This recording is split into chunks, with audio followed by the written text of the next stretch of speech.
দেখেন না কিছু কিছু মহিলা কথা বলার আগে কান্দা দেয়, বলে আমার দুনিয়াত কেউ নাই। কেউ নেতে বেঁচে আছো কিসব কথা কন। আর এখনকার ডিজিটাল মা বোনেরা পুরুষের কণ্ঠের আওয়াজ পাইলে বাড়ির গেট খুলে দিয়ে ডাক দেয়, কার কাছে আসছেন? বাদশা। বাদশা তো আমারই স্বামী, আসেন বসেন, এক কাপ চা দে প্লিজ, বসেন না।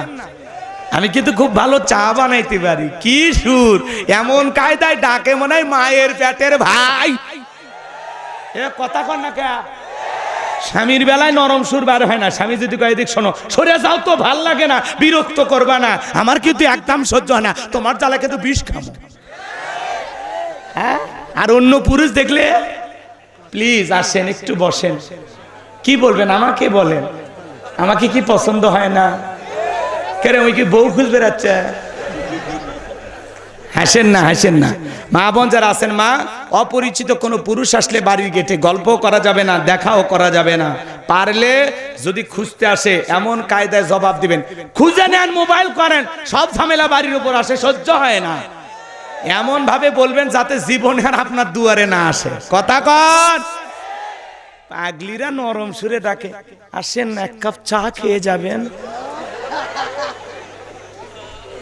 আপনাদের এলাকার মহিলার অবশ্য ভালো, এরা ডাকে না। আল্লাহ রে কোন দুনিয়ায় পাঠাই লাইহামারে, বর্তমানের নারী পুরুষ সমান সমান মাপ, লম্বা চুল কাটিয়া আবার মাথায় লাগাই ক্যাপ।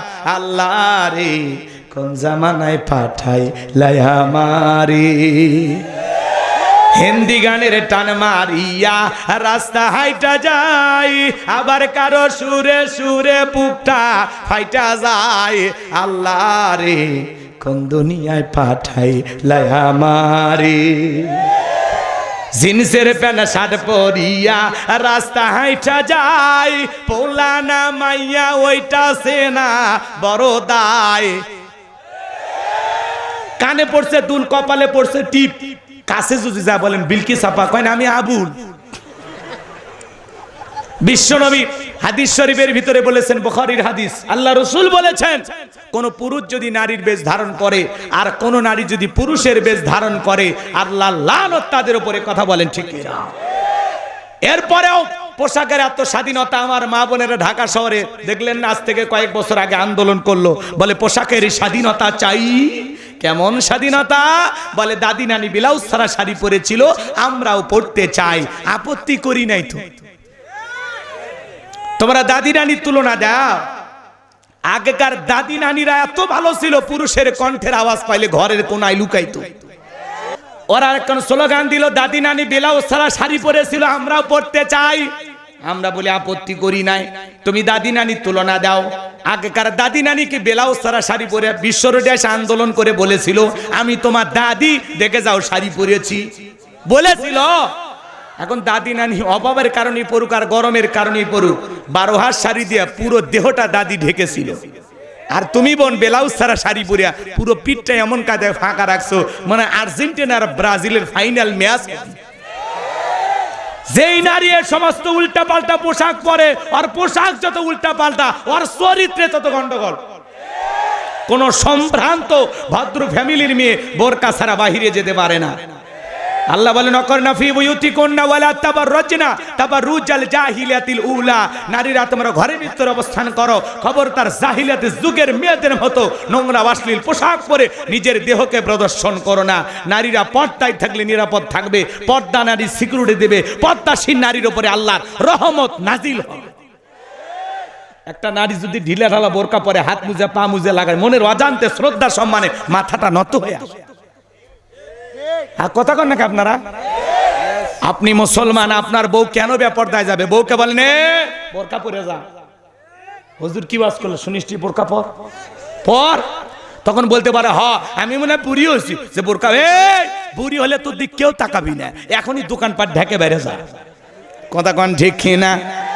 বউ আমার কথা শুনবি না, তখন ভাত দিয়ে ফেলে লাভ আছে? হ্যাঁ, আপনার মেয়ে বোরকা ছাড়া স্কুলে যায়, আপনার মেয়ে স্কুলে কলেজে যায় বোরকা ছাড়া বাহিরে ঘরে, কেন? ভাই কেন? আপনি বাবা না? আপনার দায়িত্ব নাই? আপনার মেয়ের 16-18 বছর বয়স হয়ে যায়, আপনি বোরকা পরান না, কি শুরু করছেন? 50-60 বছরের দাদি বোরকা পরে এমন ঢাকা ঢাকিছে রে ভাই। তখন বললাম দাদি যে কায়দায় বোরকা পড়তো রাস্তায় তো ঠিক পাচ্ছ না, ঠিক মতো রাস্তায় দেখতে পারতেছ না। তখন বলছে ভাই মরা লাগবি রে, মরা লাগবি। তো তোমার সাথে 16 বছরের নানি ওর গায়ে বোরকা, নানি তোমার সাথে 16 বছরের নাতনি ওর গায়ে বোরকা নেয়, করকে বিয়ে হওয়া লাগবি না ভাই, ওখানে দেখুক দেখুক। এই হলো সমাজের অবস্থা। মায়ের গায়ে বোরকা আছে, মেয়ের গায়ে বোরকা নাই, দাদি নানির বোরকা আছে, নাতনির বোরকা নাই। বোরকা লাগবে কার আর পরে কি? এ কথা কন না কে? 7 বছরের আমের গাছের চতুর্থ সাইডে যদি বেড়া দেন, কেউ বলছে ভাই আব্দুল মালিক ভাই তো বেড়া দিচ্ছেন, করছে না আম ছাগল খেতে পারে, গাছের ছাল টাল খেতে পারে। মানুষকে পাগলা হচ্ছেন, গাছের বয়স 7 বছর, ইয়া মোটা হচ্ছে, এই গাছত কোনোদিন ছাগল মুখ লাগাবি? কথা কনে। যেই গাছ কালকেই গতকালকে ফাঁসি তোলা থেকে নিয়ে আসছেন একেবারে কচি আমের গাছ, ওই গাছের চতুর সাইতে বেড়া দেওয়া লাগবে, কারণ গাছটা একেবারে নতুন, যখন তখন ছাগল খায় শেষ করতে পারে। কথা কন ঠিক কিনা?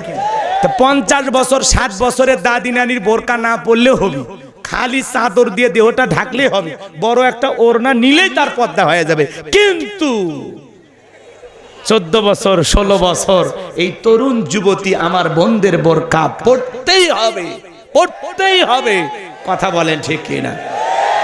এখন আজকের ওয়াজ শুনে আপনারা ভালো হলে হলেন না, আর কি ওয়াজ করবো? দেখেন না কিছু কিছু মহিলা কথা বলার আগে কান্দা দেয়, বলে আমার দুনিয়াত কেউ নাই, কেউ নেতে বেঁচে আছো কিসব? কথা কন।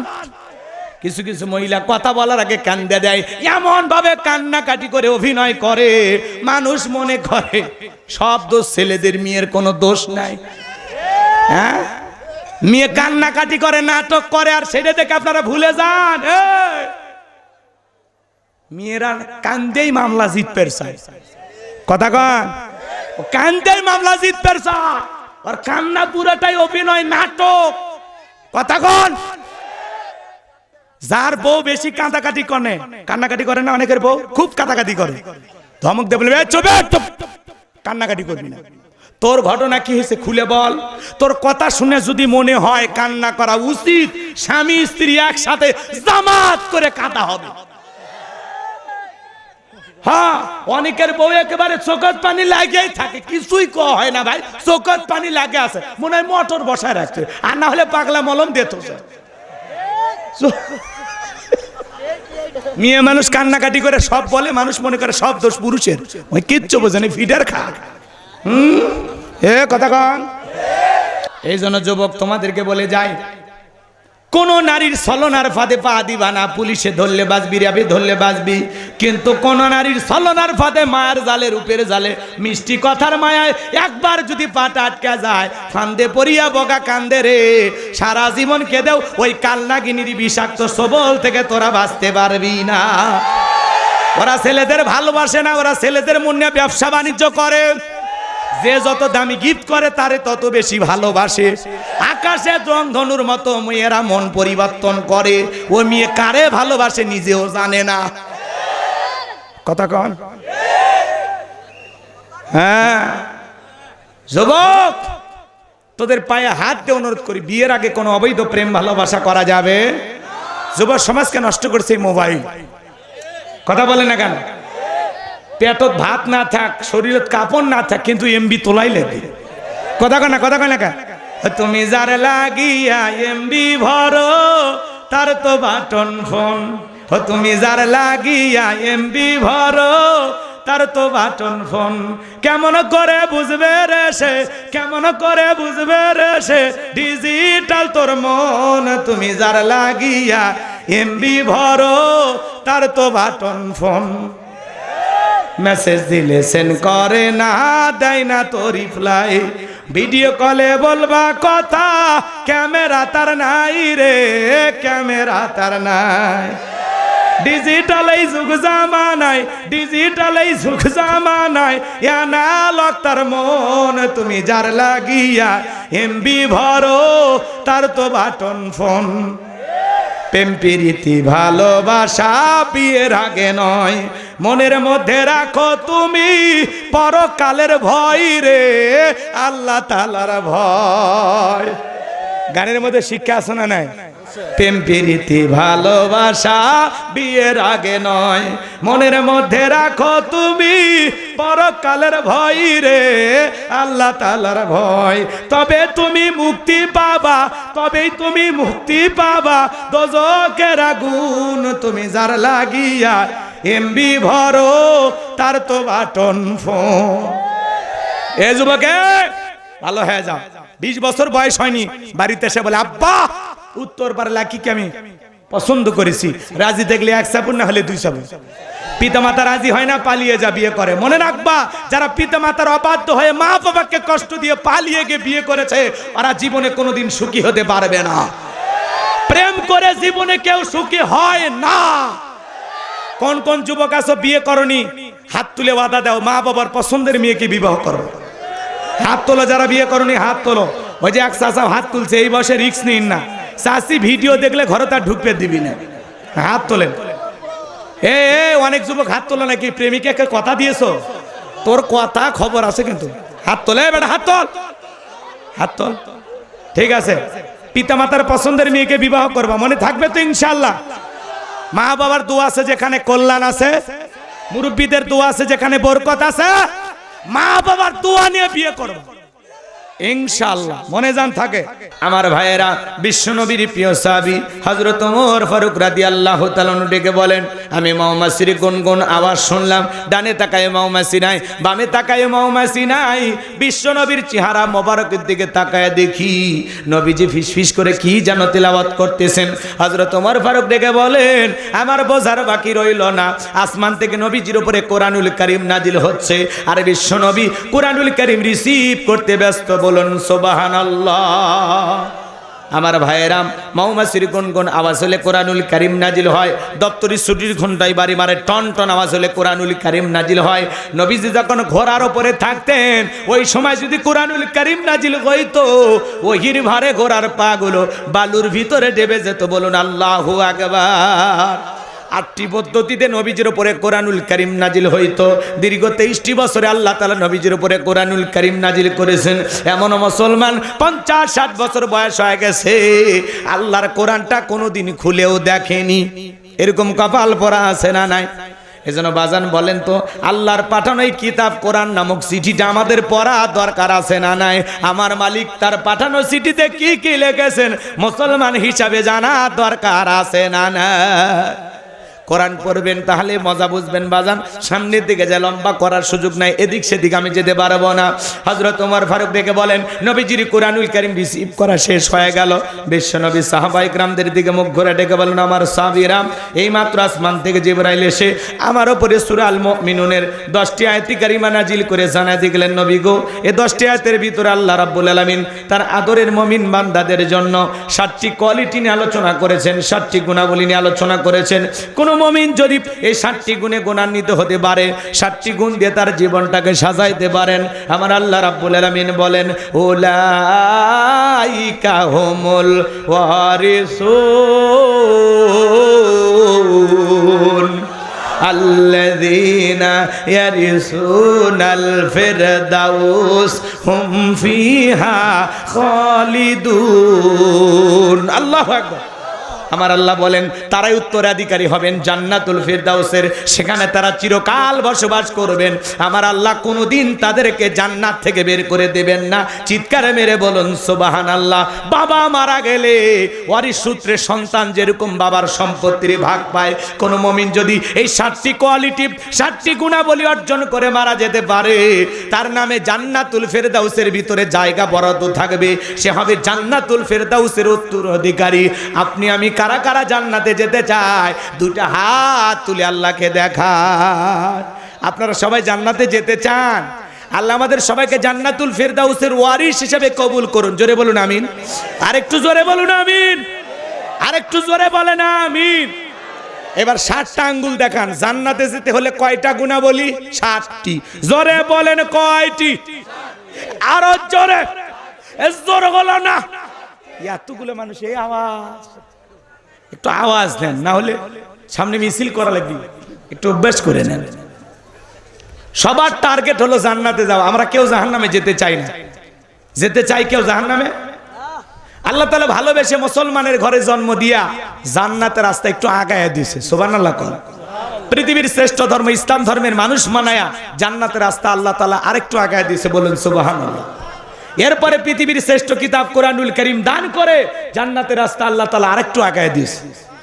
এরপরে আখিরি নবীর আখিরি উম্মত বানায়া জান্নাতের রাস্তা আরেকটু আগায়া দিয়েছেন, বলুন সুবহানাল্লাহ।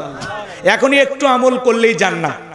আজকে যারা জান্নাতে যাওয়ার ওয়াদা দিয়েছেন 60টা কোয়ালিটি কি কি আমি বলবো, যদি আপনারা আমল করতে পারেন, আজকের যে মেসেজ এই মাহফিল থেকে দেয়া হবে, এই বার্তা যদি আপনারা নিজের ভাগ্য পরিবর্তন করার জন্য আমল করতে পারেন, এই মেসেজগুলো যদি ঘর পর্যন্ত নিয়ে যেতে পারেন, আমার কথাগুলো যদি আপনারা বাস্তব জীবনে আমল করতে পারেন, বিশ্বাস করেন আজকের আলোচনা শুনে এইভাবে যদি নিজেকে তৈরি করতে পারেন, আপনি জান্নাতুল ফেরদাউসের ওয়ারিশ হয়ে মারা যাবেন। আল্লাহু আকবার বলেন। তাহলে আলোচনা শোনার দরকার আছে না নাই? সবার টার্গেট জান্নাত, আমরা কেউ জাহান্নামে যাব না। আমার ভাইয়েরা, হযরত ওমর ফারুক ডেকে বলেন, বিশ্বনবী তখন সাহাবায়ে কেরামদের দিকে মুখ ঘুরাইয়া বিশ্বনবী সাহাবায়ে কেরামদের সামনে তেলাওয়াত করে সুন্দর করে জানিয়ে দিলেন, আমার আল্লাহ রাব্বুল আলামিন বলেন, ক্বাদ ফালাহাল মুমিনুন, অবশ্যই মুমিনেরা সফল, অলরেডি মুমিনেরা সফল হয়েছে তারা, ঈমান এনেছে যারা। আল্লাহু আকবার বলেন। আমরা মনে করি ক্ষমতা পাইলে সফল, টাকা থাকলে সফল, যশ খ্যাতি থাকলে সফল, নায়ক সুপারস্টার এরা বুঝি সফল। কথা কয় না? বর্তমান পৃথিবীর সবচাইতে ক্ষমতাধর ব্যক্তির নাম কি? Donald Trump. একটু বলেন না ভাই। আচ্ছা, আমার কি কথায় বিরক্ত হচ্ছেন আপনারা? কোনো কারণে দোয়া করলে খুশি হবেন? এদিক খেয়াল করেন। তাহলে ক্ষমতা পাইলে সফল হওয়া যায় না, টাকা থাকলে সফল হওয়া যায় না, নায়ক সুপারস্টার হইলেই সফল হওয়া যায় না। আল্লাহ বলেন, ক্বাদ আফলাহাল মুমিনুন, সফল হয়েছে তারা, ঈমান এনেছে যারা। আল্লাহু আকবার বলেন। আপনাদের এলাকায় একটা বাজার আছে, মনে করেন ফাঁসিতলা বাজার। এই বাজারে আল্লাহর জন্য বান্দা তরি তরকারি বিক্রি করে, সবজি বিক্রেতা। আজান দেওয়ার পরে লোকটাকে যদি মসজিদে গিয়ে মাথা নত করে আল্লাহকে সিজদা দেয়, বলেন তো বাজান, ডোনাল্ড ট্রাম্পের চাইতে ওই সবজি বিক্রেতা ইমানদারের দাম কম না বেশি? কিভাবে বুঝলেন? কারণ এই সবজি বিক্রেতার ঈমান আছে, ডোনাল্ড ট্রাম্পের ঈমান নাই। তার মানে আল্লাহর কাছে সফল হতে পারবে তারা, ঈমান আনবে যারা। আল্লাহু আকবার বলেন। ক্বাদ আফলাহাল মুমিনুন, অবশ্যই মুমিনেরা সফল হয়েছে তারা, ঈমান এনেছে যারা। একজন রিকশা চালক, ভ্যান চালক লোকটা যদি ঈমানদার হয়, আজান দেওয়ার পরে মাথা নত করে যদি আল্লাহকে সিজদা দেয়, পৃথিবী কাঁপানো বড় বড় নেতাদের চাইতে ওই ঈমানদারের দাম আল্লাহর কাছে বেশি। ওই বেঈমানেরা ক্ষমতার দিক দিয়ে দুনিয়াতে সফল হতে পারে, মরার পরে সবগুলো বেঈমানকে বিটাইয়া জাহান্নামে দিবেন তিনি কে? এই জন্য আমি বলবো সফল হয়েছে কারা? আপনারা বলবেন ঈমান এনেছে যারা। আপনার চেহারা কালো হোক, ফর্সা হোক, লম্বা হন, খাটো হন, ধনী হন, গরিব হন, তাতে কোনো সমস্যা নাই। আপনার ভিতরে ঈমান আছে, আল্লাহর কাছে দাম আছে। এই ঈমান নামের মহা দৌলত যারা পেয়েছেন, তারা শুধু জবাব দিয়ে বলবেন সফল হয়েছে কারা? আপনারা বলবেন ঈমান এনেছে যারা। বলতে পারবেন না? বলেন সফল হয়েছে কারা? আরেকবার, সফল হয়েছে কারা? আপনার আমার ভিতরে ঈমান আছে, আল্লাহর কাছে দাম আছে। এই জীবনে যদি আল্লাহর কাছে দামি হতে পারি, আর চাওয়ার আছে বাজার? তাহলে এদিক খেয়াল করেন। ঈমান আনার পরে মুমিন জীবনের সবচাইতে গুরুত্বপূর্ণ ইবাদতের নাম কি জানেন? এদিক খেয়াল করেন। একজন অমুসলিম জোহরের নামাজের পূর্বে ঈমান গ্রহণ করেছে, ওই ব্যক্তির উপরে জোহরের সালাত আদায় করা কি ফরজ? একটু জোরে বলেন কি? মাশাআল্লাহ, আপনারা জ্ঞানী মানুষ। সম্মানিত ভাইয়েরা আমার, ঈমান আনার পরে মুমিন জীবনের সবচেয়ে গুরুত্বপূর্ণ ইবাদতের নাম হলো সালাত। কিয়ামতের ময়দানে আল্লাহ তাআলা সর্বপ্রথম সালাতের হিসাব নেবেন। আল্লাহ যখন সূরা আল মুমিনুনের মুমিন বান্দাদের জন্য 7টি কোয়ালিটি নিয়ে আলোচনা করেছেন, 1 নাম্বার আল্লাহ তাআলা সালাত দিয়ে শুরু করেছেন। যুবক যারা আছো নিরাশ হইও না, 4 নাম্বার গুণাবলীতে যুবকদের ওয়াজ আছে। তোমরা যুবক, আমিও যুবক, তোমাদের মনের অবস্থাটাকে আমি বুঝি। তোমাদের জন্য স্পেশাল আলোচনা আমার মাথার মেমোরিতে সেভ করা আছে, সময় মতো ডাউনলোড দিয়ে শোনায়া দেব। কথা কয় না যুবকে? কি ঘুমাইছ? একটু অপেক্ষা করো, তোমাদেরকে নিরাশ করব না। মা বোন যারা আছে ওদের জন্য হালকা কিছু বলা দরকার আছে না? না জি অপেক্ষা করেন, এইবার শুরু হয়ে গেল মুমিন বান্দার 1 নাম্বার গুণাবলী, আল্লাযীনা হুম ফি সালাতিহিম খাশিউন।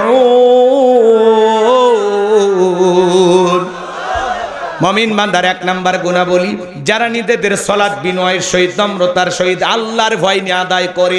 আপনি আমি যখন সালাত আদায় করব অন্তরে ভয় থাকতে হবে কার?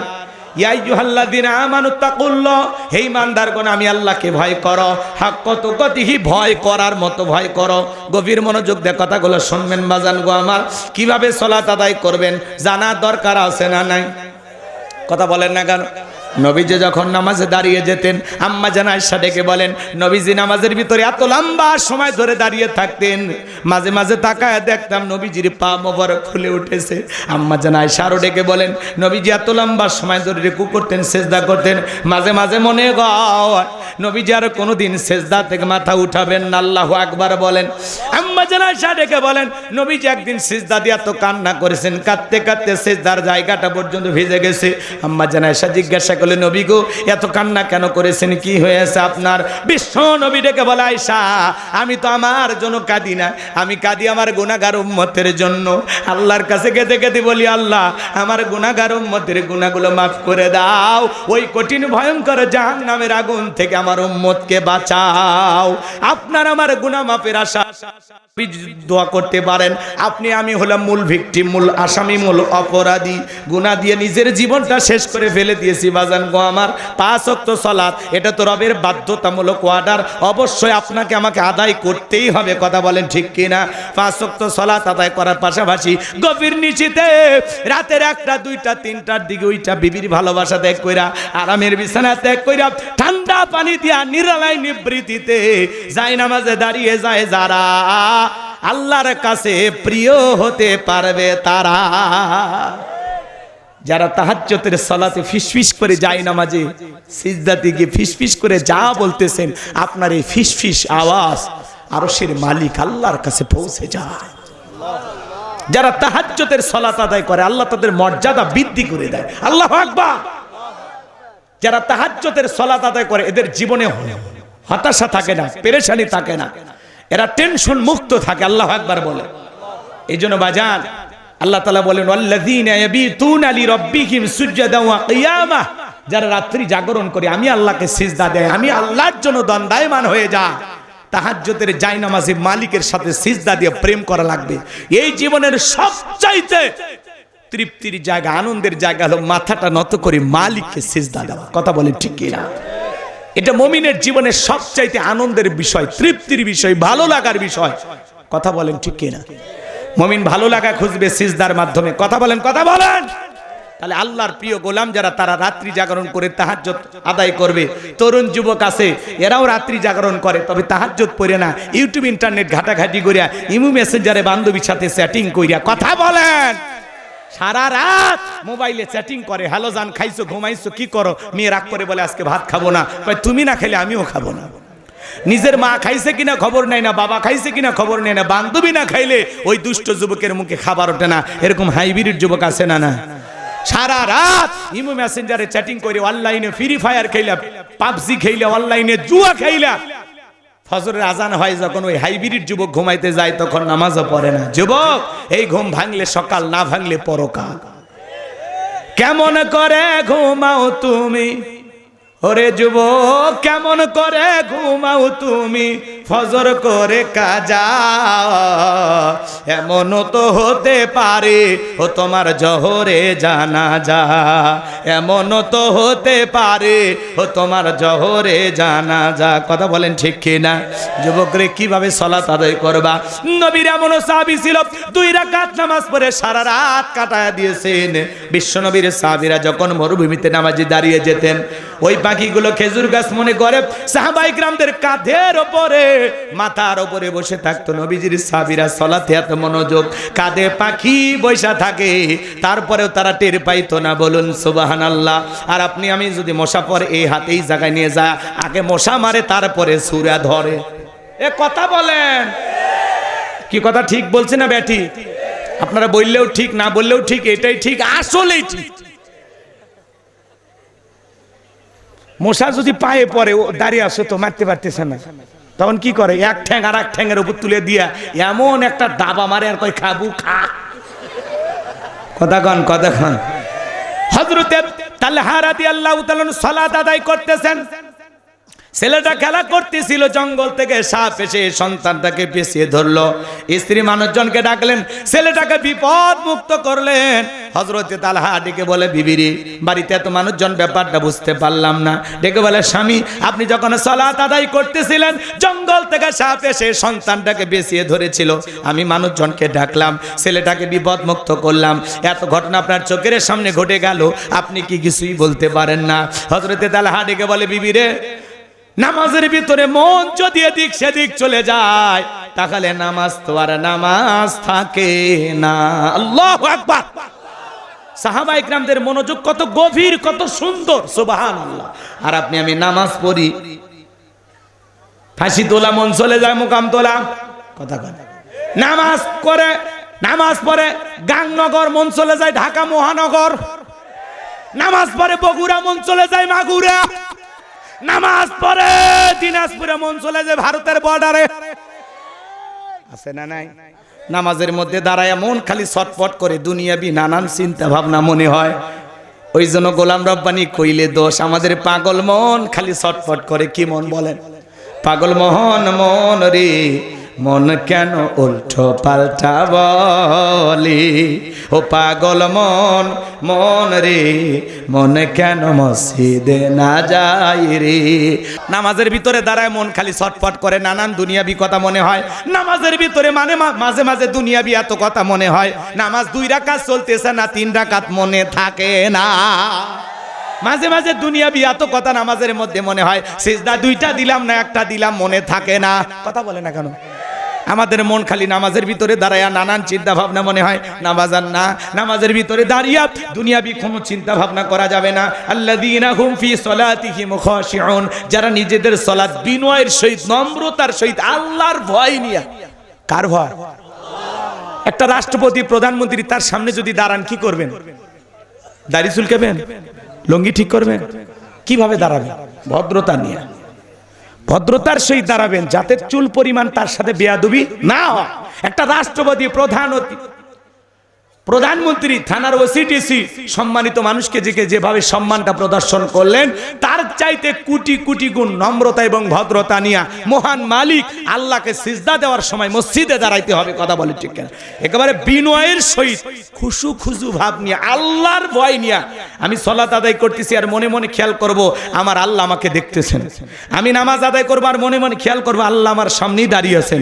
আমি সালাত আদায় করবো, মনে মনে খেয়াল করব এই জহরের সালাত আমার জীবনের শেষ সালাত, আমি আসর পর্যন্ত নাও জীবিত থাকতে পারি।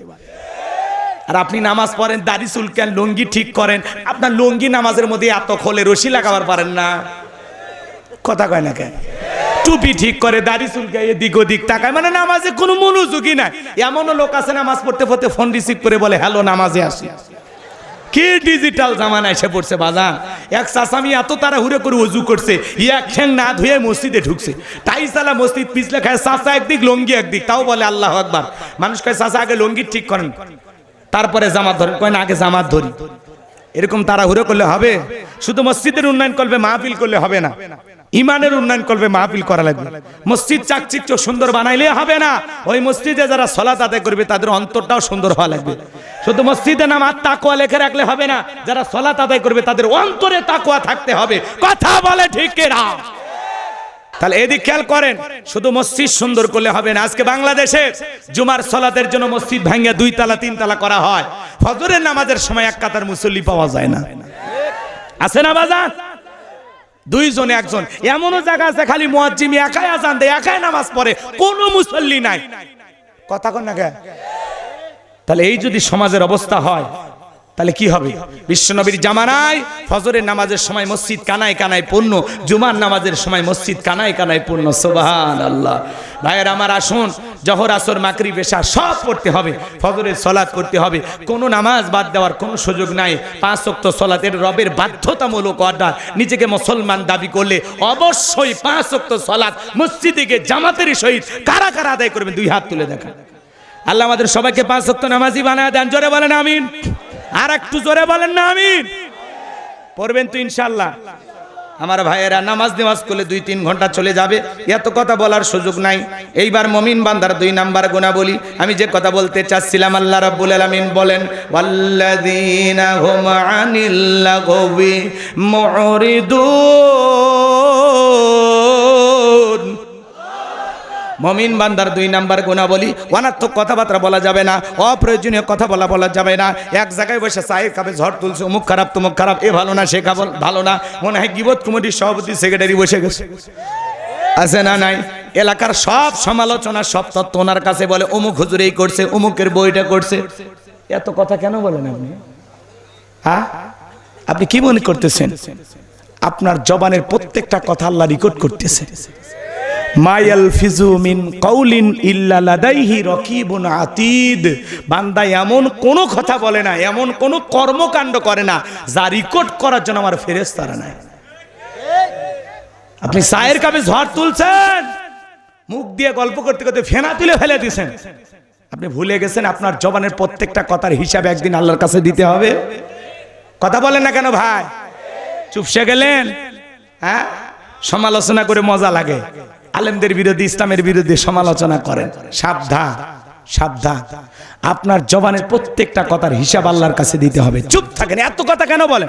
ফটর ফটর কিছু করেন, এত কথা কেন? চা খাচ্ছেন, চুপ করে খান।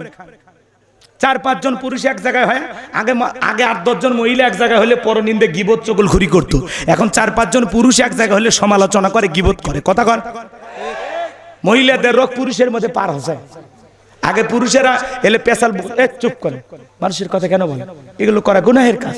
আর এখন কয় ও আর কথা, আর একটু ভাই, আর একটু তাল তুলে দে, ভালোই লাগে, আরেকটু। মনে রাখবেন, মাংস মাতা না যা, চুপ থাকলে আপনি নাজাত পাবেন। যতক্ষণ চুপ থাকবেন গুনাহ থেকে বেঁচে থাকবেন। মুমিন বান্দা জবান দিয়ে কথা বলবে ততটুকু প্রয়োজন, যতটুকু প্রয়োজনের অতিরিক্ত কথা না বলে চুপ থাকুন।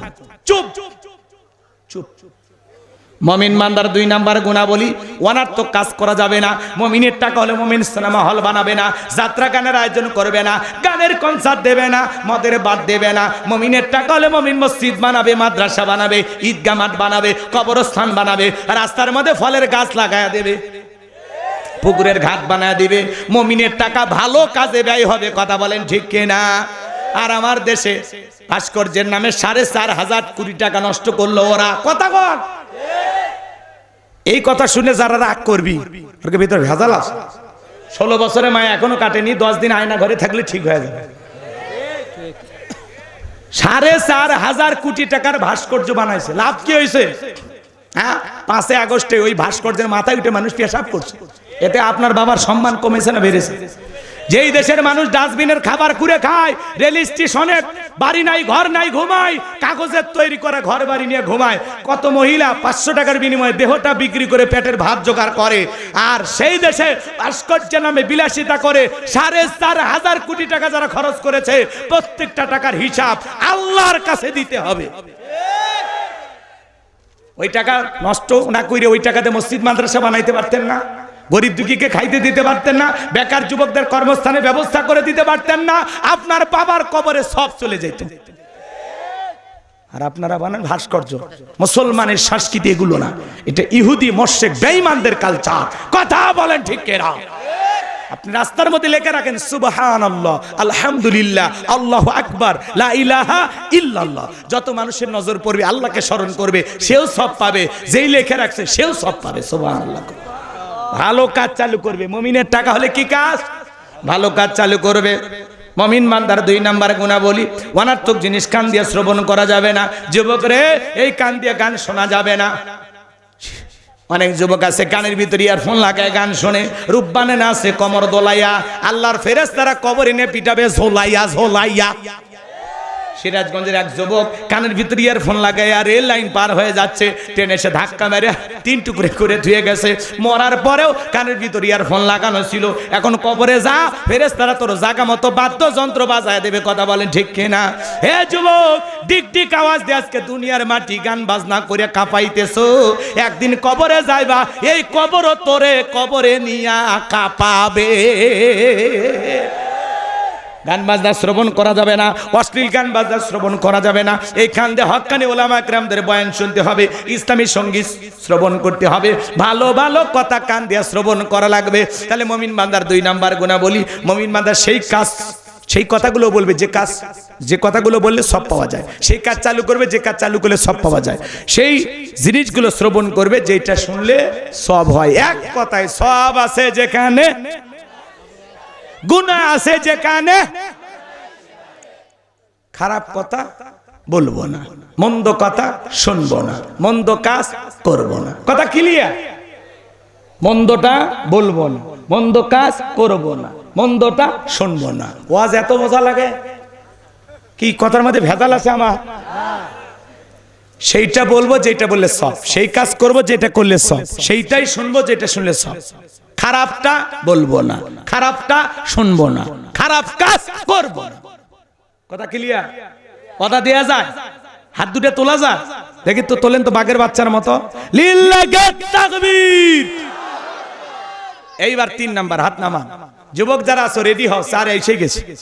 3 নাম্বার, ওয়াল্লাযীনা হুম লিয-যাকাতি ফাইলুন। মুমিন বান্দার 3 নাম্বার গুণাবলী, আল্লাহ যদি মুমিন বান্দাকে নিসাব পরিমাণের সম্পদের মালিক বানায় দেয়, মুমিন বান্দাকে আল্লাহ যদি ধনী বানায় দেয়, মুমিন বান্দা সক্রিয়ভাবে হিসাব করে করে বছরে কয় লাখ টাকার কয় হাজার টাকা যাকাত আসবে, কয় কোটি টাকার কয় লাখ টাকা যাকাত আসবে, মুমিন বান্দা হিসাব করে করে প্রত্যেক বছর যাকাত দেবে। কার ভয়ে? যাকাত দেওয়া নফল না ফরজ। যাকাত আসছে দারিদ্রতা বিমোচন করার জন্য, যাকাত আসছে অভাব মুক্ত সমাজ রাষ্ট্র দেশ গড়ার জন্য, যাকাত আসছে রাস্তার এপারে 10 তলায় পারে গাছতলা তার ব্যবধানকে দূর করার জন্য, যাকাত আসছে পথে পড়ে থাকা অবহেলিত মানুষের অধিকার প্রতিষ্ঠিত করে তাদের মুখে হাসি ফোটানোর জন্য। আল্লাহু আকবার। বাংলাদেশের অর্থনীতি সুদ ভিত্তিক নাকি যাকাত ভিত্তিক? জোরে বলেন। সুদ ভিত্তিক অর্থনীতি হালাল না হারাম? এই হারাম অর্থনীতি দিয়া এই পৃথিবীতে কোন রাষ্ট্রপ্রধান এই দেশকে দারিদ্র মুক্ত করতে পারবে না। কথা বলে না কেন? ওরা মুখে যত কথাই বলুক, যেই সরকারি বলুক যে আমরা দারিদ্র মুক্ত বাংলাদেশ গড়ব, এটা যদি আপনার অন্তরের কথা হয়, দারিদ্র মুক্ত বাংলাদেশ গড়তে হলে যাকাত ভিত্তিক অর্থনীতি চালু করা লাগবে। কথা কয় না কে? যাকাত মন্ত্রণালয় চালু করা লাগবে। এই মন্ত্রণালয়ের দায়িত্ব এদেশের বিজ্ঞ ইসলামী স্কলার দিনের দায়ী আলেমদের কাঁধে দেওয়া লাগবে। ওই গুমসর ডালসর বিকাশের টাকা রাস্তার পিচ মেরে খায়, ব্রিজে ঢুকানোর কথা ঢুকে দেয় বাস, ব্রিজ উদ্বোধন করার আগে রুকুত চলে যায়। 5 কোটি টাকা রাস্তার বরাদ্দ, 1 কোটি টাকা খরচ করে রাস্তা করে খালি কালো পিচ কোনো মতে রেখে যায়, ছাগল পেশাব করলেও ভেসিয়া যায়। ওই দুর্নীতিবাজদেরকে দিলে হবে না, ওরা দেশের টাকা বিদেশে পাচার করে। 11 লক্ষ কোটি টাকা দুর্নীতি করে বিদেশে পাচার করছে। কথা কন না কে ভাই? নাকি আপনারা ভাগ পাচ্ছেন? তো কথা কন না কে? ভাগ পাচ্ছেন? 5-10 কোটি টাকা দামের গাড়ি গ্যারেজে পড়ে আছে, এমপি মন্ত্রী নাই। কথা কন না? হাজার হাজার বিঘা জমি জোর করে দখল করিয়া আজ কই গেল? বেনজির কই গেল? হাউন আছে আছে সব পালিয়ে গেছে। আছে নাকি ভাই? আছে? এমপি মন্ত্রীরা আছে? মন্ত্রীরা সব কোথায় গেল? এমপিরা সব কোথায় গেল? কোথায় কাদের কাকা? ওদের সারা দেশটা এখন লাগে ফাঁকা ফাঁকা। পালাবো না, পালাবো না, পালাবো না, যাই না তাদের দেখা। ওদের সারা দেশটা এখন লাগে ফাঁকা ফাঁকা। আইনে মন্ত্রী আটকে গেল আইনেরই ফাঁকে, দাড়ি সারা দরবেশটারে ভণ্ড ভণ্ড লাগে। শুনেছি ভাই কত নেতা নেত্রী খাইতেছে ভাই ডান্ডা, বিচারপতি কালা মানিকের ফাটিয়েছে নাকি আন্ডা। এটা আমার খবর না, মিডিয়ার খবর। এই বিচারপতি শামসুদ্দিন মানিক আল্লামা সাইদি হুজুরকে মৃত্যুদণ্ডের রায় দিয়েছিল। এই বিচারপতি মানিক টকশোতে আমার বোনকে অপমান করে রাজাকারের বাচ্চা বলেছিল, ছাত্র আন্দোলনের সমস্ত তরুণদেরকে রাজাকারের বাচ্চা বলেছিল। কথা বলেন, রাগ করেন? করেন, সমস্যাটা কি? আমার কিচ্ছু হবি না, জীবনে আর এলাকাতে আসবো না, কিন্তু হক কথা বলা ছাড়বো না। রিজেকের মালিক আল্লাহ, দাওয়াতের আশায় ওয়াজ করলে হবি, সুযোগ পালে সারা যাবি না, ডোজ একেবারে 100% ফুল ডোজ দিয়ে যাওয়া লাগবে, যাতে খালি যায় আর খালি জ্বলে। ও কবি হুজুর কখন এত কিছু গুলো, রাগ করতেছেন নাকি আপনারা? এই বিচারপতি মানিক 116 জন আলিমের তালিকা করে দুদকের কাছে জমা দিয়েছিল। আমার মতো গাইবান্ধার ভাঙ্গা বক্তা, রোল নাম্বার ছিল 23, সিরিয়ালে আমার নাম্বার কত গো? 116 জন আলেমের মধ্যে গাইবান্ধারও মফিস আছে। এই যে এই যে এই যে এই যে আলহামদুলিল্লাহ, আমরা সহজ সরল, 2 নাম্বারই বুঝি না, সিটারি বুঝি না, ধোকাবাজি বুঝি না, এই জন্য ভাড়া একটু কম দিয়ে যায়, নাম দিয়েছেন মফিস। আফসোস না, আমরা সারা জীবন সহজ সরলই থাকতে চাই। কথা বলে, কারণ তোমাদের দুর্নীতি করা টাকা তোমরা গাড়ি কিনতে পারো, আর আমরা গাড়ি ভাড়া দিবেরই পারি না। কথা কথা বিরক্ত হয়েছেন নাকি বাজা? এই বিচারপতি মানিকের বিচার আপনারা চান? চাই তো, কলার কথাই হইয়াছিল, আল্লাহ ছাড় দেয় কিন্তু ছেড়ে দেয় না। এই বিচারপতি মানিকের এই ছবিটা প্রত্যেকটা বিচারকের পিছনে ঝোলায়া রাখা দরকার। বিচারক যেই জায়গায় বসে বিচার করে না, ওর পিছনে দেয়ালে ঝুলে রাখা দরকার, যে দেখ কলার পাতা কেমনি শুয়ে আছে। ভালো বিচার কর, না হলে তোর জীবনের পরিণতি এরকম হইবে। এরা বিচারকের নামে ছিল বিগত সরকারে 5 আটা গোলাম। নেত্রী যেভাবে ইশারা দিত, বিচার রায় ওইভাবেই লিখত। কথা কন, আলেমদেরকে মিথ্যা তহমত দিয়া নিশ্চিহ্ন করেছো। কি করেছো? কোরআনের পাখি আল্লামা সাইদি হুজুর 1 বছর আগে বিদায় হয়েছে, আর 1 বছর পরিপূর্ণ হওয়ার আগে দুনিয়ার জমিনে আল্লাহ তোমাদেরকে এমন ভাবে লাঞ্ছিত করেছে, ক্ষমতার চেয়ার হারিয়ে দেশ থেকে পালাইতে আল্লাহ বাধ্য করেছে। 1 বছরের ব্যবধান, মাত্র 1 বছর ফুল হয়নি না। যেই মাসে আল্লামা সাইদি হুজুর মারা গেছে, ওই মাসে ওদেরও পতন হয়েছে, কিন্তু খালি কয়েকদিন কম বেশি ছিল। কথা বুঝছেন? হ্যাঁ, রাগ করেন, কারণ আগস্ট মাস নাকি ওনাদের ভালো যায় না। কথা কয় না, আগস্ট মাসে ওনাদের শোক, দুঃখ, দুর্দশা লাগেই থাকে, কষ্ট হয় নাকি জাতীয় শোক পালন করা লাগবে। কি জীবন পাইছিলাম আমরা! নেতার জন্মদিন, মৃত্যুদিন, হওয়া দিন, খেলা দিন, হারানো দিন, পেলে থাকা দিন, এলে দিবস পালন করতে করতে করতে নিজের জন্ম তারিখ ভুলে গেছি। এত দিবস পালন করা যায়? নেতা কোনদিন হিসু দিচ্ছে, কোন দিন পায়খানাতে আটকে আসিল, সব দিবস পালন করতে করতে জীবন শেষ। এত দিবস পালন করা যায়? দিবস কি ছিল না? নেতা কোন দিন চা খাবার যায়, হঠাৎ করে চা আটকে গেছে, ওই দিন দিবস পালন। এত দিবস রে ভাই, হাই রে দিবস, চাষা খালি ছুটি আর ছুটি, ছুটি দিয়ে জাতীয় একেবারে অকর্মা বানে হয়ে গেছে, যে অলস অলস তোরা কিসের এত খাটনি। কথা কয় না কে? কথা কয় না কে? খারাপ লাগে? পলকের ছলক গেল, পলকের ছলক গেল থামিয়ে নেটের চাকা, ওদের সারা দেশটা এখন লাগে ফাঁকা ফাঁকা। কোথায় গেল সংসদেতে মমতাজের গান, কোথায় গেল হযরত বলা স্বামী মুসমান। 70 রাকাত তাহাজ্জুদ পড়তো, বিরাট বড় আল্লাহর ওলি দাবি করতো, 41 সাল পর্যন্ত টিকে থাকার স্বপ্ন দেখেছিল। 24 সালের 5 আগস্টে ভাগ্যে কি আছে আল্লাহর ওলিরা জানতো না। কি কথা? হ্যাঁ, মাইক পেলে বলতো খেলা খেলা, পুরো দেশের মাঠ পড়ে আছে, কিন্তু ওই খেলোয়াড় নাই। ওরা তো খেলোয়াড় ছিল না, ওরা ছিল পাক্কা দুর্নীতিবাজ। নেতা দেশি আর বাড়ি করে বিদেশি। কথা কন, নেতার বাড়ির টাইলস বিদেশি, পর্দা বিদেশি, এমনও নেতা আছে যার বউটাও বিদেশি। নেতার খেতা সিলাই করা শুয়েও বিদেশি, নেতার পোশাক বিদেশি, ঘড়ি বিদেশি। কথা কন, নিচে যেটা পরে ওটাও নাকি? হাসেন না, হাসেন না, ওইটাও বিদেশি। তাহলে চিন্তা করেন এরা কি? এরা খালি মুখে বলে আমার সোনার বাংলা, আমি তোমায় ভালোবাসি, কিন্তু সোনার বাংলার জিনিস আমি ভালোবাসি না। রাগ করবেন না আমার ভাইয়েরা, কথাগুলো বাস্তব না বাস্তব? তাহলে একটা তাকবীর দিয়ে বুঝান, লিল্লাহে তাকবীর। এইবার শোনেন, যাকাত ভিত্তিক অর্থনীতি চালু করে আলেমদের কাঁধে দায়িত্ব দেওয়া লাগবে। যাকাতের 8টা খাত আছে, এটা আলেমেরা বুঝবে, জাহিলারা বুঝবে না। ভালো করে বোঝেন, আলেমেরা কি করবে? দেশের সমস্ত ধনীদের তালিকা করবে। এদেশের অধিকাংশ ধনী হিসাব করে যাকাত দেয় না। উনি ধনী মানুষ, যাকাতের চেয়ে 1 কোটি টাকা কোনো মতে 5-10 লাখ টাকা যাকাত দিয়া নিজের 90 লাখ টাকা যাকাত নিজেই মেরে খায়।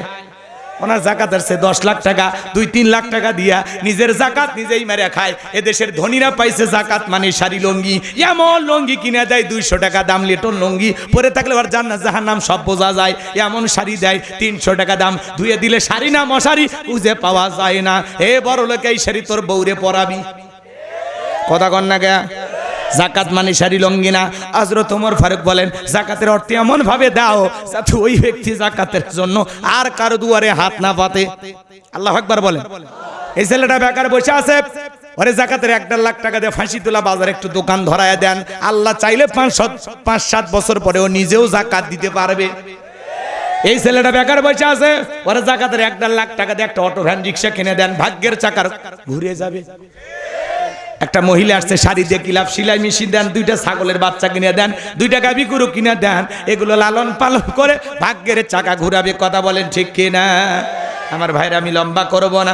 জাকাত মানেই এদিক খেয়াল করেন, দয়া বা করুণা করা নয়। জাকাত দেওয়া ধনীর ফরজ, গরিবের জাকাত খাওয়া ফরজ নয়। আমি গরিবের হাতে জাকাতের 1 লাখ টাকা দিয়ে দয়া বা করুণা করি নাই।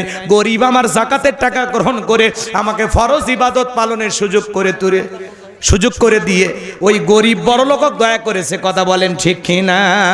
এবার শোনেন শোনেন শোনেন, আলেমেরা কি করবে? সমস্ত ধনীদের তালিকা করবে। আপনি ধনী মানুষ, বলেন তো ব্যাংকে কত টাকা, বইয়ের অ্যাকাউন্টে কত, গোপন সিন্ধুকে কত, খাটের নিচে কত, পুইতে রাখছেন কত। আপনার জাকাত হয়েছে 2,75,72,500 টাকা। ধনী জাকাত দেবে না, জাকাত আদায় করা হবে। আল্লাহু আকবার। একটা জরিপ করা হয়েছে, বাংলাদেশে যদি 10 বছর জাকাত আদায় করা হয় ধনীদের কাছ থেকে, আর সঠিক তালিকা করে জাকাতগুলো বন্টন করলে 10 বছর পরে বাংলাদেশে একজন গরিব জাকাত নেওয়ার জন্য খুঁজে পাওয়া যাবে না। চিৎকার মেরে বলেন সুবহানাল্লাহ। এই জাকাতের কথা বলতে গিয়ে আমি 2 মিনিট আপনাদেরকে একটা ঘটনা শোনাই। বলবো? আল্লাহ নবী মুসা আলাইহিস সালামের নাম আপনারা শুনেছেন। পয়গম্বর মুসা আলাইহিস সালাম কারুনকে যা বলে, কারুন তোরে জাকাত দিতে হবে, কারুন ডেকে বলে, পয়গম্বর আমি জাকাত দিতে পারবো না। নবী মুসা আলাইহিস সালামের রাগ কম না বেশি? নবী রাগান্বিত হয়ে বলে, কারুন জাকাত না দিলে জাকাত আদায় করা হবে। আল্লাহু আকবার বল। যেই নবী মুসা রেগে গেলে মাথা টুপি ভেদ করে চুল খাড়া হয়ে যায়, আজরাইলকে পর্যন্ত থাপ্পড় লাগায়া দেয়, এক ঘুষি মেরে কিপ্তিকে দুনিয়ার থেকে বিদায় করে দেয়। সেই পয়গম্বর নবী মুসা ডেকে বলে, কারণ রে জাকাত না দিলে জাকাত আদায় করা হবে। কি হলো ভাই, গল্প করে মানা করছি গো, কষ্ট হয়। শুনে যান ভাইয়েরা আমার। এইবার কারণ নবী মুসার রাগান্বিত চেহারা দেখে ডেকে বলে, পয়গম্বর কত টাকা দিতে হবে? নবী মুসা ডেকে বলে, দিতে হবে 2.5%। বলে ঠিক আছে, আমার একটু সময় দেন, হিসাব নিকাশ করে আপনাকে পরবর্তীতে জানানো হবে। নবী মুসা চলে গেলেন। এইবার কারণ হিসাব নিকাশে বৈশা গেল। এই কারণকে আল্লাহ পাক এত সম্পদ দিয়েছিল, 70টা উট লাগতো চাবি বহন করতে। চাবি যদি এত হয় তালা কত, আর তালা যদি এত হয় সিন্ধুকে মাল কত, ছোট মাথায় ধরবে না। কারণ এইবার হিসাব নিকাশ করে দেখে এত পরিমাণে জাকাতের টাকা আসছে, কয়েক হাজার কর্মচারী দিয়া সারা দিন সারা রাত যদি জাকাতের টাকা দেওয়া হয় এরপরে শেষ হবে না। এমনি তো কৃপণ, পায়ে স্যান্ডেল দেয় না ক্ষয় যাবে বলে, গায়ে জামা পরে না ছিঁড়ে যাবে বলে, সেই কৃপণকে এত টাকা জাকাত দিতে পারে না। এইবার সে কি করলো জানেন? এলাকা একটা 2 নাম্বার মহিলা ছিল, নাম হলো সবদা। এই সবদা নামের পতিতার কাছে বলে, সবদা রে তোরে 2 বস্তার টাকা দেব, বিনিময়ে আমার একটা কাজ করে দিতে হবে। আল্লাহ নবী মুসা আলাইহিস সালাম যে মসজিদে দাঁড়ায়া আল্লাহর পথে মানুষকে আহ্বান করবে, ওই ভরা মসজিদে দাঁড়ায়া একবার শুধু বলবি, মুসা নবী দিনের বেলা ওয়াজ করে আর রাতের বেলা আমি সবদার সাথে রাত কাটাই, বাস এতটুকু কথা বললে যথেষ্ট, বাকি যা করার আমি করব। সবদা রাজি হয়ে গেল। পরদিন সকালবেলা আল্লাহ নবী মুসা আলাইহিস সালাম আলোচনা করতেছেন। মুসা নবীর আলোচনা শোনার পরে সবদার পাষাণ হৃদয় গইলা চোখ দিয়ে পানি ঝরতেছে। সুবহানাল্লাহ। কারণ ইশারা দিয়ে বলে, দাঁড়া, বলে না আর একটু শুনি। এইবার 2 জন লোক পাঠায় দিল। ওরা যা বলে, নেতা 1 বস্তা টাকা দিয়েছে, আর 1 বস্তা টাকা রেডি আছে, তাড়াতাড়ি দাঁড়িয়ে সাক্ষীটা দিয়ে টাকার বস্তা নিয়ে বাড়িতে চলে যাও। শব্দা বলে আর একটু শুনি, বলে না শুনতে দেওয়া যাবে না। দুইজন দুই হাত ধরে জোর করে ভরা মজলিসে শব্দাকে দাঁড় করা দিল। যখন কারো লাভ মেরে দাঁড়ায়, বলে মুসা রে ওয়াজ বন্ধ কর, তাকা দেখ 2 নাম্বার মহিলা দাঁড়াইছে। মহিলাটা 2 নাম্বার, 1 নাম্বার মুসা নবীকে জানে, রতনে রতন চেনে। আজও দেখবেন আলেম ওলামা যখন সুদের কথা বলে, ঘুষের কথা বলে, জিহাদের কথা বলে, একামতে দিনের কথা বলে, আল্লাহর জমিন আল্লাহর দিনকে প্রতিষ্ঠিত করার কথা বলে, এক শ্রেণীর মানুষ ডাইরেক্ট তাদেরকে বাধা দিয়ে বলে হুজুর আপনার ওয়াজ বন্ধ করেন, আপনার ওয়াজ লাইন ছাড়া। হুজুরের ওয়াজ লাইন ছাড়া না, যারা হুজুরের ওয়াজে বাধা দেবে ওরাই হলো লাইন ছাড়া, ওরাই হলো তার সেরা। আলেমদের হক কথা বলতে বাধা দিবে যারা, আবু জেহেলের অনুসারী তারা। বাংলাদেশে বাণিজ্য মেলার নামে যাত্রার প্যান্ডেলে নর্তকীর গায়ে একটা সুতার কাপড় থাকে না, ওখানে 144 জারি করা হয় না। যারা তাফসিরুল কোরআন মাহফিলে, ওয়াজ মাহফিলে 144 জারি করে কোরআনের কথাগুলো বন্ধ করে দেয়, আমার বিশ্বাস ওদের জন্ম মুসলমানের রক্ত দিয়ে হতে পারে না। মুসলমান কোরআনের পক্ষে থাকবে কি? মন খারাপ করছেন? এইবার শব্দা বলতেছে, ও জনগণ শোনো দিয়া মন, আমি জীবনে কোনোদিন মুসা নবীকে দেখি নাই। আজকে মুসা নবীর আলোচনা শোনার পরে পাষাণ হৃদয় গইলা গেছে। আমি সিদ্ধান্ত নিয়েছি আর খারাপ কাজ করব না, আমি তওবা করে ঈমান গ্রহণ করতে চাই। সুবহানাল্লাহ। আলেমদের ওয়াজ শুনে বেনামাজি নামাজি হয়ে যায়, সুদখোর ঘুষখোর ভালো হয়ে যায়, বেপরদায় চলা মা বোনেরা পর্দা করে, চোর ডাকাত ভালো হয়ে যায়, বেপরদায় চলা মা বোনেরা পর্দা করে, দাড়ি কাটা যুবকটা আলেমদের ওয়াজ শুনে দাড়ি রাখে। আল্লাহু আকবার। এবার শব্দা বলতেছে আমি আর খারাপ কাজ করব না, আমি তওবা করে ঈমান গ্রহণ করব। এইবার দেখে বলতেছে জনগণ এই কারণ কেন লাফালাফি করতেছে আপনারা জানেন? গোপন তত্ত্ব ফাঁস করে দিয়ে বলতেছে এই কারণ গতকাল রাত্রিতে আমার বাড়িতে গিয়েছিল, আমার 2 বস্তা টাকা দেবে বলে ওয়াদা করেছে, অ্যাডভান্স হিসেবে আমাকে 1 বস্তা টাকা দিয়েছিল, আর সাক্ষী দেওয়ার পরে আর 1 বস্তা টাকা দেবে বলে ওয়াদা করেছে। আমি তোমাদের সবাইকে সাক্ষী রেখে বলতেছি মুসা নবীর চরিত্র ফুলের চাইতেও পবিত্র।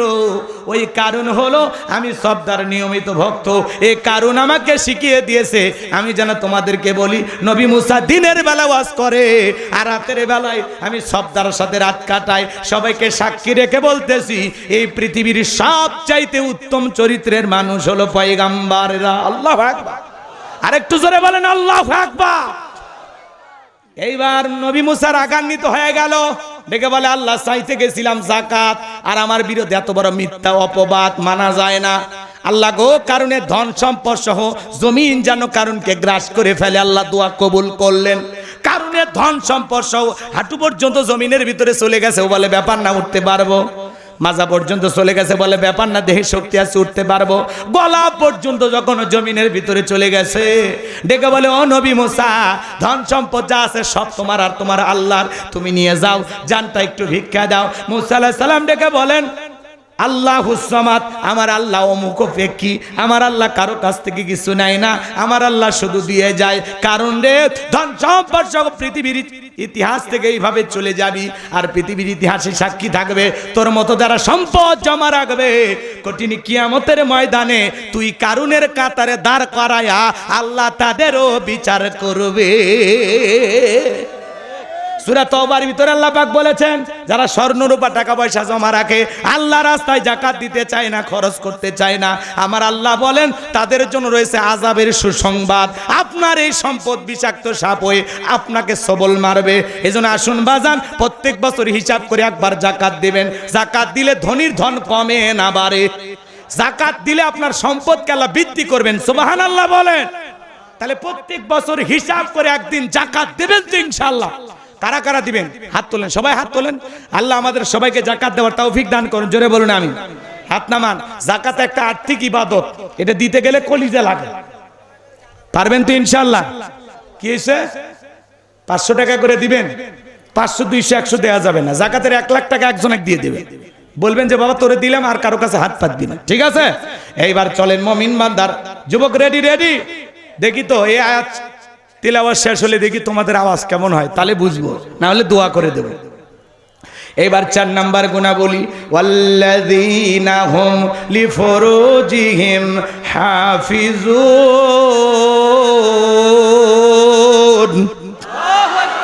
মুমিন বান্দার 4 নম্বরে গুণাবলী নিজের যৌবনটাকে হেফাজত করা, নিজের যৌবনটাকে কন্ট্রোল করা। মুমিনের যৌবন হোটেলে বিক্রি হবে না, পার্কে বিক্রি হবে না। মুমিন কোনোদিন বিয়ের আগে অবৈধ প্রেম ভালোবাসা করতে পারে না। যুবক রে, আল্লাহ শিশুকালের হিসাব নেবেন না, হিসাব নেবেন যৌবন কালের, যে যৌবন কালটা কোন কাজে ব্যয় করেছো। শোনো শোনো শোনো, এদিকে শোনো শোনো শোনো শোনো। আল্লাযীনা হুম লিফুরুজিহিম হাফিজুন, নিজের যৌবনটাকে সংযত রাখা, নিজের যৌবনটাকে কন্ট্রোল করা, নিজের যৌবনটাকে হেফাজত করা গুনাহ থেকে। কি থেকে বলেন না কেন? শয়তান ওয়াসওয়াসা দেবে যৌবনকালে, নানা ধরনের রং তামাশা, দুনিয়াটা রঙিন করে তুলবে। খাও দাও ফুর্তি করো, দুনিয়াটা মস্ত বড়। শয়তান আপনাকে আমাকে মিসগাইড করবে, ভুল পথে পরিচালিত করবে, কিন্তু আপনার আমার দায়িত্ব শয়তানের ধোকায় না পড়া, শয়তানের ফাঁদে না পা দেয়া। শোনেন শোনেন শোনেন, এদিকে তাকান। কোন বৃদ্ধ মানুষকে যদি বলা হয় 70 বছর বয়স, চাচা পুকুর থেকে একটু গোসল করে আসেন, আপনার 2000 টাকা দিব। যে পৌষ মাস আর মাঘ মাস পড়ছে, চাচা বলবে হাতি যে টাকা নেওয়ার জন্য পুকুর থেকে ওঠার মতো শক্তি থাকবে তো? কথা কয় নাকি? কিন্তু একটা যুবক যদি বলা হয় যুবক পুকুর থেকে গোসল করে আসো 2000 টাকা দিব, বলবে হুজুর কাপড় খুলছি টাকা বের করেন। কারণ ওর একটা কি আছে? পাওয়ার আছে। কথা বলেন না কেন? দেহের একটা শক্তি আছে। কথা বলেন। মুরব্বী চাচা চাষি যদি এই শীতের দিনে অজুর পানি গরম করিয়া দেয়, চাচার ভাগ্যে অজু জোটে, নামাজ হয়। গরম পানিও নাই, চাচার ঠান্ডা পানি দিয়ে অজু করার ক্ষমতাও নাই। কথা কন। যৌবন কালে ঠান্ডা পানিতে উজু করার ক্ষমতা থাকে, ঠান্ডা পানি কিছুই মনে হয় না। এই বৃদ্ধকালে লম্বা সময় রুকু থাকলে মনে হয় পড়ে যাবে, সিজদায় বেশিক্ষণ থাকলে মনে হয় দম আটকে আসবে, কিন্তু যৌবনকালে এগুলো সমস্যা হয় না। এই জন্য যৌবনকালে লম্বা সময় আমরা রুকু করব, লম্বা সময় সিজদা দেব। আমরা যৌবনকালে গুনাহ করতে ভালোবাসি, আর যৌবনকালের ইবাদত আল্লাহ পছন্দ করেন, আল্লাহ ভালোবাসেন। তাহলে আল্লাহর ভালোবাসায় যৌবনকালে বেশি বেশি ইবাদত করার দরকার আছে না? জোরে বলেন আছে না নাই? হযরত আলী রাদিয়াল্লাহু তাআলা বলেন, তোমরা যৌবনের তাড়নায় গুনাহ করো, একদিন তোমাদের যৌবন থাকবে না, আমলনামায় গুনাহ ঠিকই লেখা থাকবে। কথা বলেন ঠিক কিনা? হে যুবকেদের শোনো, যৌবনের পরীক্ষা দিয়েছিলেন আল্লাহ নবী ইউসুফ আলাইহিস সালাম। জুলেখা গোপন একটা কক্ষে তালা মাইরা কাছে যা বলে, দিলে বড় জ্বালা রে পাঞ্জাবিওয়ালা, হুজুর তো কিছুই বোঝে না, হুজুর সবই বোঝে, নারীর সলা কলা বোঝে না। কথা বলেন ঠিক কিনা? জুলেখা কাছে যায় আর বলে, ইউসুফ তোমার চোখ দুটো ভারী সুন্দর। ইউসুফ আলাইহিস সালাম ডেকে বলেন, এই চোখ যে আল্লাহ সৃষ্টি করেছে সে আল্লাহকে ভয় করো। জুলেখা কাপড় ছেড়ে আর দেবতার মুখগুলো ঢাকে। ইউসুফ নবী ডেকে বলে, কাপড়ে ঢাকিলে তুমি দেবতার মুখ, কি দিয়া ঢাকিবা তুমি বিধাতার মুখ। জুলেখা কাছে আসে আর কি যেন বুঝাইতে চায়। ইউসুফ আলাইহিস সালামের অন্তরে কার ভয়? ইন্নী আখাফুল্লাহ, অন্তরে আল্লাহর ভয়। পয়গম্বর আল্লাহকে ডেকে, আল্লাহর পয়গম্বর ইউসুফ আলাইহিস সালাম আল্লাহকে ডেকে বলেন, আল্লাহ জুলেখার মনের অবস্থা আমি বুঝতে পেরেছি। ও মালিক, জুলেখার মনের অবস্থা আমি বুঝতে পেরেছি, একমাত্র আপনি পারেন আমাকে এই গোপন কক্ষ থেকে বাঁচাইতে। আল্লাহর পয়গম্বর আল্লাহর উপরে তাওয়াক্কুল করে ডেকে বলেন, আল্লাহ আমি আমার ইজ্জতকে বাঁচানোর জন্য সামনের দিকে দৌড় মারার দায়িত্ব আমার, আর আপনার কুদরত থেকে তালা খুলে দেওয়ার দায়িত্ব আপনার। আল্লাহু আকবার বল। ইউসুফ আলাইহিস সালাম আল্লাহর উপরে তাওয়াক্কুল করে ডেকে বলেন, আল্লাহ নিজের ইজ্জতকে বাঁচানোর জন্য দৌড় মারার দায়িত্ব আমার, আর আপনার কুদরত থেকে তালা খুলে দেওয়ার দায়িত্ব আপনার। এই কথা বলে পয়গম্বর আল্লাহর উপরে ভরসা করে যখন দৌড় মারলেন, আল্লাহর কুদরত থেকে প্রত্যেকটা দরজার তালা খুলে গেল। বলুন সুবহানাল্লাহ। এইবার জুলেখা শেষ দরজায় যে মারছে থাবা, ইউসুফ আলাইহিস সালামের জামা ছিঁড়ে গেল। ইউসুফ নবী বলে, জামা ছিঁড়ে যায় যাক, ইজ্জত দেওয়া যাবে না। এইবার শেষ দরজায় জুলেখা তাকায় দেখে তার স্বামী আজিজ মিসর দাঁড়ায় আছে। স্বামীকে দেখা মাত্র জুলেখা নেকা কান্নার অভিনয় শুরু করে দিল। জুলেখা নেকা কান্নার অভিনয় করে ডেকে বলে, স্বামী ইউসুফকে ছেলের মতো দেখতাম, আজকে সুযোগ পাই আমার ইজ্জতের দিকে হাত বাড়াইছে, আর একটু দেরি হয়ে গেলে সর্বনাশ হয়ে যেত। আর মনে মনে বলে, মরার স্বামী আসার সময় পাইলি না। মিথ্যা তহমত দিয়ে আল্লাহ নবী ইউসুফ আলাইহিস সালামকে 1 নয় 2 নয় 9.5 বছর জেল খাটাইছিল জুলেখা। আজও পৃথিবীর জমিনে আলেমদেরকে মিথ্যা ধর্ষণের অপবাদ দিয়া, মিথ্যা তহমত দিয়া জেলখানায় বন্দি করবে যারা, ডিজিটাল জুলেখা তারা। আলেমেরা ধর্ষণকারী হতে পারে না। হুজুরক নরম পায়ে কয় কাবির নামা, কয় তোর দাদার কাবির নামা ছিল? হ্যাঁ, আলেমদের মিথ্যা অপবাদ দিত, মিথ্যা তহমত দিত। কোরআনের পাখি আল্লামা সাইদি হুজুরও নাকি 300 নারীকে ধর্ষণ করেছে। শয়তান এই কথা বিশ্বাস করে, শয়তান। এত বড় এরা মিথ্যুক ছিল। অন্ধ ব্যক্তিকে গাড়ি পোড়ানোর মামলা দিছে। অন্ধ মানুষ গাড়িতে আগুন লাগাতে পারে? এর চাইতে মিথ্যা কিছু আছে? আর কথা বলে না কেন? দোয়া দোয়া দোয়ার দিকে গেলে ভালো। জি এলে আমি আগে বলছি না, আপনারা যখন 2-4 জন উঠবেন আমি তখন বুঝবো দোয়ার সময় হয়ে গেছে। আগে বলছি না? কষ্ট হচ্ছে, কষ্ট হচ্ছে। এত অস্থির কি আপনারা? ওই দেরিতে তুলছেন, বুঝছেন? আমি তো অনেক কথা খালি কাটসাট করে দৌড়ে যাচ্ছি, তাও শেষ হচ্ছে না। কথা কি বুঝছেন? একটু 10টায় দিলে মন খুলে ওয়াজ করা যায়। 10টা থেকে 12:30, 2.5 ঘন্টা ব্যাস। কথা কন ঠিক কিনা? সময় মতো তুলে দিবেন। গভীর রাতে ওয়াজ সাটে না, ওয়াজও জমে না। 12টার পরে মানুষ থাকবে না, কারণ কাজ আছে। এটি বসে থেকে ওয়াজ শুনলে হবে না। জীবন আছে, জীবিকা আছে। কথা কন। দোকানপাট আছে, ব্যবসা বাণিজ্য, চাকরি, কত কি ভাটা ইটা গোনা লেগে কাজ নাই। রাগ করতেছেন আপনারা? তাকবীর দেন, লিল্লাহি তাকবীর। আরেকটু জোরে, লিল্লাহি তাকবীর। তাহলে 4 নাম্বার, ওয়াল্লাযীনা হুম লিফুরুজিহিম হাফিজুন, নিজের যৌবনটাকে কন্ট্রোল করা। আল্লাহ রাসূল বলেছেন, তোমরা যদি 2টা জিনিস কন্ট্রোল করতে পারো, সংযত রাখতে পারো, হেফাজত করতে পারো, একটা হলো 2 চলের মাঝখানে থাকা নরম জিহ্বা, আর 2 মাঝখানে থাকা লজ্জাস্থান। এই 2টার যদি হেফাজত করতে পারো, আমি নবী তোমাদের জান্নাতের জিম্মাদারি নিলাম। চিৎকার মেরে বলুন সুবহানাল্লাহ। হে যুবক, এই রঙের যৌবন একদিন জং ধরবে, কাঁচা দাড়ি একদিন সাদা হয়ে যাবে, টাইট চামড়া একদিন ঢিল হয়ে যাবে, যৌবনে পড়ে যাবে ভাটি। বিদায় আসুন এই যৌবনের রং তামাশায় পড়ে দুনিয়াটা রঙিন মনে করে আমরা যেন গুনাহ বেশি না করি। গুনাহ থেকে আল্লাহ বেঁচে থাকার তৌফিক দান করুন। আমরা সকল গুনাহ থেকে বেঁচে থাকার চেষ্টা করব ইনশাআল্লাহ। কোনো পরনারীর সাথে কথা বলবো না, বিয়ের আগে কোনো অবৈধ প্রেম ভালোবাসা করব না, বিয়ের পরেও কারোর সাথে পরকীয়া প্রেম করব না। এই পরকীয়ার অভিশাপে আজকে পুরো সমাজ শেষ। 2 বাচ্চার মা, 4 বাচ্চার মা সংসার রেখে, সন্তান রেখে পালিয়ে যাচ্ছে। আপনাদের এলাকায় শুরু হয়নি, ওটা অন্য জেলার ঘটনা, ভারতের ঘটনা গো। এই এলাকাতে এখনো শুরু হয়নি। 5 আর 6 নাম্বার গুণাবলী, ওয়াল্লাযীনা হুম লিআমানাতিহিম ওয়া আহদিহিম রাউন। 5 নাম্বার আমানত রক্ষা করা। জীবনটা আমানত, ছেলে মেয়ে আমানত, স্ত্রী সন্তান আমানত, টাকা পয়সা আমানত, সময়টা আমানত, বক্তার কাছে শ্রোতা আমানত, ইমামের কাছে মুসল্লি আমানত, শিক্ষকের কাছে ছাত্র ছাত্রী আমানত, ডাক্তারের কাছে রোগী আমানত, দেশের প্রধান যারা আছে তাদের কাছে এই দেশটা হলো আমানত। অন্তর্বর্তীকালীন সরকারের প্রধান ডক্টর ইউনূস সাহেব বলেছেন, আমি এমন এক নির্বাচন উপহার দিব, বাংলাদেশের ইতিহাসে সবচাইতে উত্তম নির্বাচন হবে। বাপের বেটা, আল্লাহু আকবার কোন। কথা শুনে ভালো লাগছে। ডক্টর ইউনূস সাহেব বলেছেন, এমন নির্বাচন আমি উপহার দেব, বাংলাদেশের ইতিহাসে সবচাইতে উত্তম এবং সর্বশ্রেষ্ঠ নির্বাচন, যেই নির্বাচনে কোনো দুর্নীতি হবে না। বাঘের বাচ্চার মতো কথা কয়েছে। কথা বলেন ঠিক না? হ্যাঁ যুবক, তোমরা রেডি থাকো, সামনে কিন্তু বুঝে শুনে কাজ করতে হবে। কথা কয় না? খুব চিন্তা ভাবনা করে যারা সমাজ পরিবর্তন করতে পারবে, যাদের কাছে ভোটটা দিলে আমানতের খেয়ানত হবে না, দুর্নীতি হবে না, টেন্ডারবাজি, চাঁদাবাজি থাকবে না, খুন ধর্ষণ হত্যা মুক্ত বাংলাদেশ গড়তে হলে সৎ মানুষকে সমাজের নেতা বানাইতে হবে। যে মসজিদের ইমামতি করার যোগ্যতা রাখে সে হবে সমাজের নেতা। ভালো মানুষ দরকার, যে দেশের জন্য কাঁদে, দেশের মানুষের জন্য কাঁদে, যারা পেট নীতি করবে না, দুর্নীতি করবে না। কিছু কিছু মানুষের রাজনীতির উৎস হলো দুর্নীতি করা, চাঁদাবাজি করা। আমরা এমন পরিবেশ আর দেখতে চাই না। বারবার রক্ত দিয়া এদেশে আমরা আর অশান্তি সৃষ্টি করতে চাই না। একটু শান্তির বাংলাদেশ আমরা ঘুরে দাঁড়াইতে চাই। কথা বলে ঠিক কিনা? ডক্টর ইউনূস সাহেবকে ধন্যবাদ। অন্তর্বর্তীকালীন সরকারের প্রধান উপদেষ্টা ডক্টর ইউনূস সাহেব এই বৃদ্ধ বয়সে এসে দেশের হাল ধরে কিছুটা আমাদেরকে একটু সাপোর্ট দিয়ে যাচ্ছে। ওনার পক্ষে যতটুকু সম্ভব। বাজারে সব সবজির দাম কমে গেছে, অনেকেই গরিব দুঃখী যারা আলহামদুলিল্লাহ বলতেছে, কৃষকের আবার কষ্ট পাইতেছে। একটু বাজারটা সমঝোতায় থাকলে সবাই খুশি। কথা কোন ঠিক কিনা? যাই হোক, আমরা আর ওদিকে যাব না।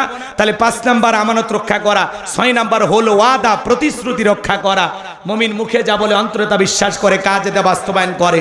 মুমিন কোনোদিন প্রতিশ্রুতি ভঙ্গকারী হতে পারে না, ওয়াদা খেলাফ করবেন না। সামনে কিন্তু ওয়াদার মৌসুম আসবে। এক এক নেতা মাইক ধরবে আর বলে, ভাইয়ের আমার, আগামীতে যদি নির্বাচিত করতে পারেন, আমাকে ভোট দিয়ে যদি আপনারা নেতা বানান, গ্যাস দেব, বিদ্যুৎ দেব, ঘরে ঘরে অনেক কিছু দিব, উন্নয়নের জোয়ারে ভাসিয়ে আপনাদের জানাজা পড়াবো। কথা কন না কে? মানে এত চাপা দেবে, প্রতিশ্রুতি দিতে দিতে 152টা তালিকা, পরিশেষে একটাও পালন করবে না। বলে মিথ্যা প্রতিশ্রুতি, ধোঁকাবাজির দিন শেষ। আগামীতে আলেমদের বাংলাদেশ, আগামীতে ইসলামের বাংলাদেশ, কোরআনের বাংলাদেশ। কথা বলেন ঠিক কিনা? আল্লাহ এই জমিনকে কোরআন আর ইসলামের জন্য কবুল করুন। আগামীতে যারা নেতা হবে, আল্লাহ তাদেরকে সৎ মানুষ হওয়ার তৌফিক দান করুন। জোরে বলেন আমিন।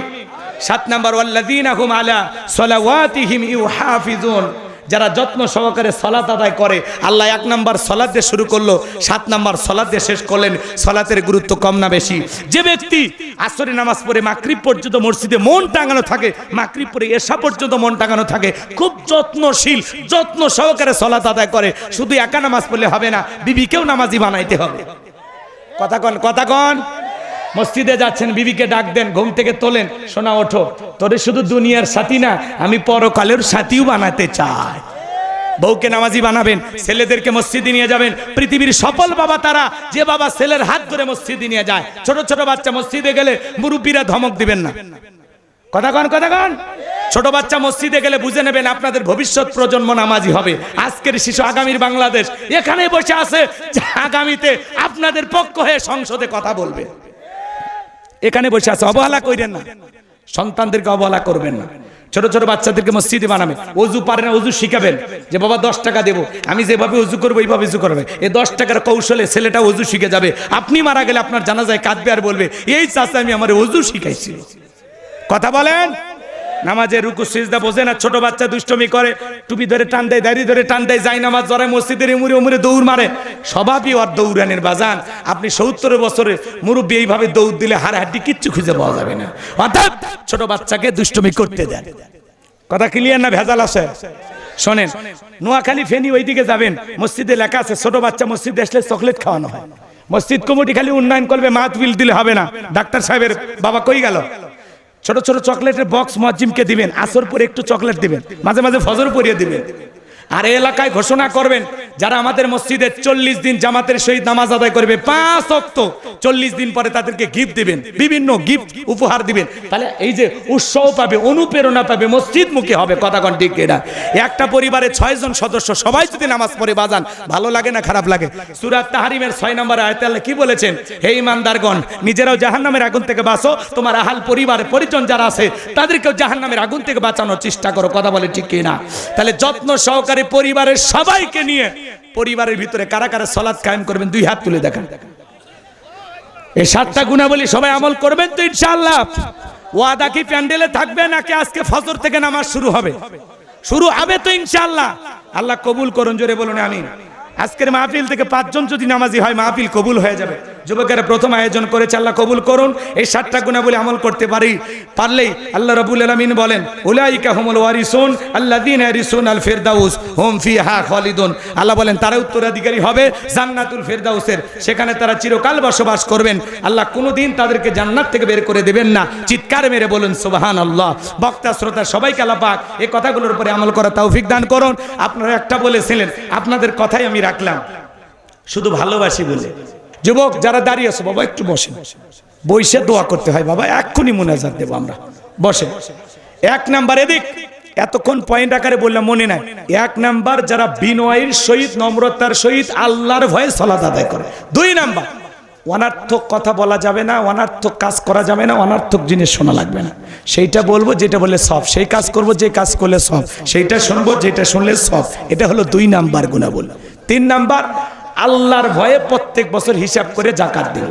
4 নাম্বার, আল্লাহর ভয়ে যৌবনকালের সময়টাকে হেফাজত করব। 5 নাম্বার, আমানত রক্ষা করব। 6 নাম্বার ওয়াদা প্রতিশ্রুতি পালন করব, যা ওয়াদা দিব পালন করব। 7 নাম্বার, যত্ন সহকারে আল্লাহর ভয়ে সালাত আদায় করব, তাহলে জান্নাতুল ফিরদাউসের ওয়ারিস হতে পারবো ইনশাআল্লাহ। আল্লাহ যেন এখান থেকে আমরা যারা বসে আছি এইভাবে যেন জান্নাতের সিঁড়িতে আল্লাহ পরিচয় করে দেয়। জোরে বলেন আমিন। ভাবি অসুস্থ, মসজিদে 200 আল্লাহ কবুল করেন। কমিটির ছেলেদের বিয়ের জন্য দোয়া চাইছে। কি দুষ্ট পোলাপান দেখছেন, ওরা বুঝাইতে চাচ্ছে, মানে ওদের মা বাবা তো আছে না, ওরা বুঝাইতে চাচ্ছে যে আব্বা আম্মা আমরা বড় হয়ে গেছি। তো কমিটির ছেলেরা বিয়ের জন্য দোয়া চেয়েছে। আমি দোয়া করি আমার এই তরুণ যুবকদের জন্য আল্লাহ যেন একটা নেককার, আবেদা, সালেহা, মুমিনা, সুন্দর একটা গুণবতী, ধৈর্যশীল নারী আল্লাহ ওদের ভাগ্যে দান করেন। জোরে বলেন আমিন। যে নারীটা রহিমার মতো সেবা করবে, হাজেরার মতো ধৈর্যশীল হবে, আম্মাজান খাদিজার মতো খেদমত করবে, আল্লাহু আকবার বলেন, আয়েশার মতো জ্ঞানী হবে, এমন নারী আল্লাহ যুবকদের ভাগ্যে দান করুন। একটু চিল্লায় বলেন আমিন। আর এই কমিটির ছেলেরা বিয়ের জন্য দোয়া চাইছে। এখন আপনারা বোঝেন তো কমিটির মধ্যে যারা আছে কার ছেলে আছে, কার ছেলের বিয়ে হয়নি, এটা এখন বুঝে না, হলে পরে অ্যাঙ্গেলে ম্যাট দিছে, কথা হয় না কে, ওরা অ্যাঙ্গেলে বুঝে দিছে আব্বা আমার বউ লাগবে। এখন শোনেন, যার ছেলে বিয়ে করতে চায় ওরে বলবেন যে মহারানার টাকা আছে, বউ যে নিয়ে আসবি মহারানার টাকা। খবরদার ছেলে মেয়ের যৌতুক নিয়ে বিয়ে দেবেন না। যৌতুক নিয়ে বিয়ে করে যারা এতিম, বইয়ের কাছে তারা এতিম। বইয়ের দিকে চোখ দিয়ে তাকালে বউকে কার দিক তাকাচ্ছিস, আগে 3 লাখ জমা দে। অতএব যৌতুক নিয়ে বিয়ে করে ছেলেকে বিপদে ফেলবেন, ঠিক আছে? আল্লাহ প্রত্যেকটা বাবাকে বুঝদান করুন। জোরে বলুন আমিন। আল্লাহুম্মা আমিন। রব্বানা যালামনা আনফুসানা ওয়া ইল্লাম তাগফির লানা ওয়া তারহামনা লানাকুনান্না মিনাল খাসিরিন। গাংনগর মাছপাড়া শিল্পপাড়া জামি মসজিদের প্রথম বার্ষিক মাহফিল থেকে আজকের মাহফিলের সভাপতি আলহাজ মাওলানা মোহাম্মদ শাহাদুজ্জামান সাহেবকে কবুল করো, জনাব মোহাম্মদ মিজানুর রহমানকে কবুল করো, জনাব মোহাম্মদ আরিফ হোসেনকে কবুল করো, জনাব মোহাম্মদ মাহবুবুল ইসলামকে আল্লাহ কবুল করো, অন্য অতিথিবৃন্দ যারা আছে কবুল করেন। আল্লাহ তাআলা আলোচনা করেছেন মাওলানা শরীফুল ইসলাম আকন্দ, মাওলানা ইব্রাহিম খলিল তরুণ আলোচক, আল্লাহ তোমার গোলামের কণ্ঠ দিনের জন্য কবুল করো। আমার ভাগিনা হাফেজ মাওলানা শেখ আবু ইউসুফের কণ্ঠকে দিনের জন্য কবুল করো।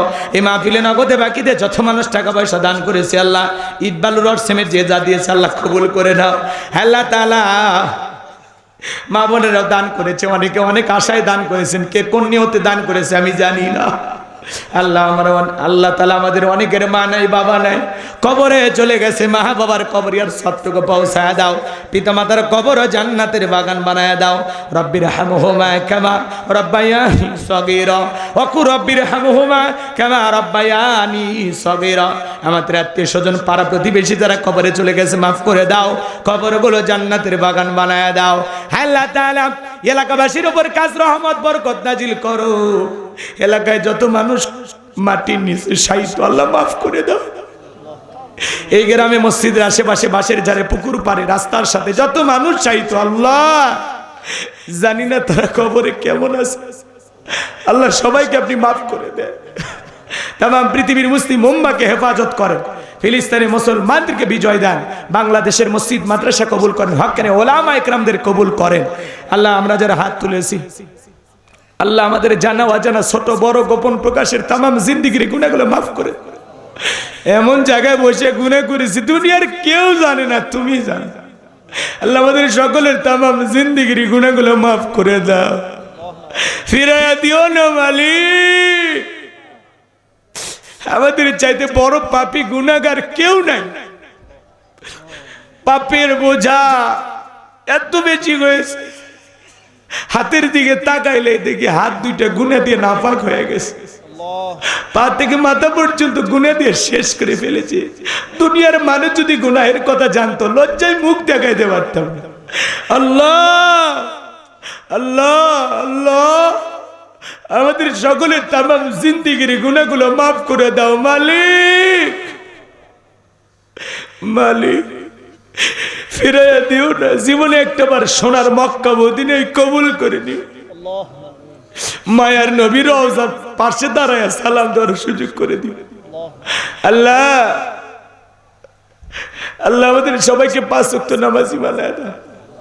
সূরা আল মুমিনুন থেকে যে আলোচনা করেছি বক্তা শ্রোতা সবাইকে আমল করার তৌফিক দাও। আল্লাহ জীবনে কোনোদিন যদি এলাকার মানুষের সাথে দেখা না হয় এই মুখগুলো জান্নাতের সিঁড়িতে পরিচয় করায় দিও।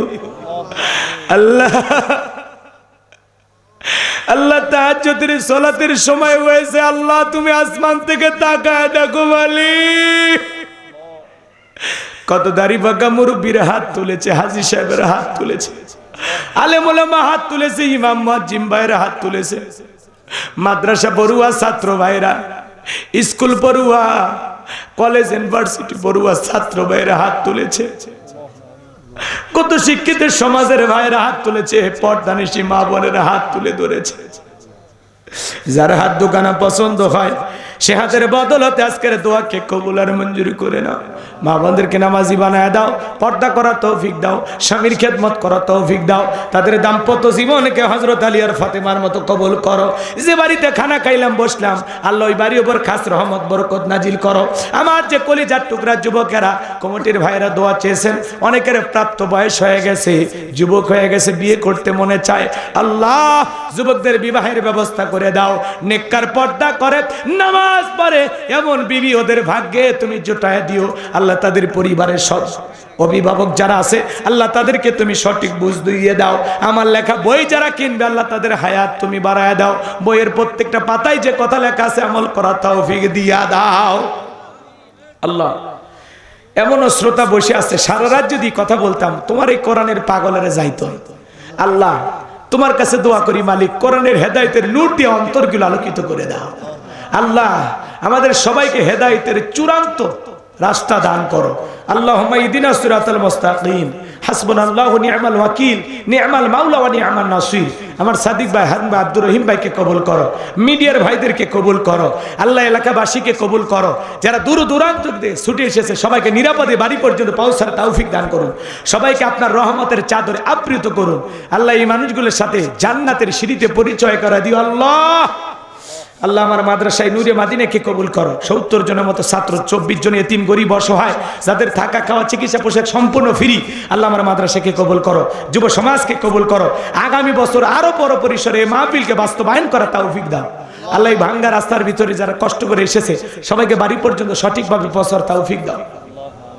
আল্লাহ কার কখন মৃত্যু হবে আমরা জানি না, যে মাসে মরণ দিবা মাসটা যেন রমজান মাস হয়, যেই দিনে মরণ দিবা দিনটা যেন জুমার দিন হয়। নামাজের সিজদারত অবস্থায় মৃত্যু দিও, কোরআন পড়তে পড়তে মৃত্যু দিও। সমস্ত বালা মুসিবত থেকে আমাদেরকে হেফাজত করিও। আল্লাহ জীবনের হতাশা পেরেশানি গুলো দূর করে দাও। আল্লাহ শুধু মসজিদ সুন্দর নয়, এই মসজিদে যারা সালাত আদায় করবে তাদের ঈমান আমল সুন্দর করে দিও। আল্লাহ সবাইকে নামাজি বানায়। আল্লাহ কার কি মনের বাসনা জানি না, কত মানুষ চোখের পানি ছেড়ে দিয়ে কাঁদে। আল্লাহ তাদের চোখের পানি জমিনে পড়ার আগে তাদের গুনাহগুলো মাফ করে। আল্লাহ আমাদের সকলের জীবনের গুনাহ মাফ করে ওই জাহান্নামের আগুন থেকে মুক্তি দাও। রব্বানা আসরিফ আন্না আযাবা জাহান্নাম ইন্না আযাবাহা কানা গরামা। রব্বানা আতিনা ফিদ দুনিয়া হাসানাতাও ওয়া ফিল আখিরাতি হাসানাতাও ওয়া কিনা আযাবান। আল্লাহ আমার ভাগিনা শেখ আবু ইউসুফকে কবুল করো, তার কলিজার টুকরা কন্যা সন্তান স্ত্রী সন্তান যা আছে আল্লাহ সব তুমি কবুল করো।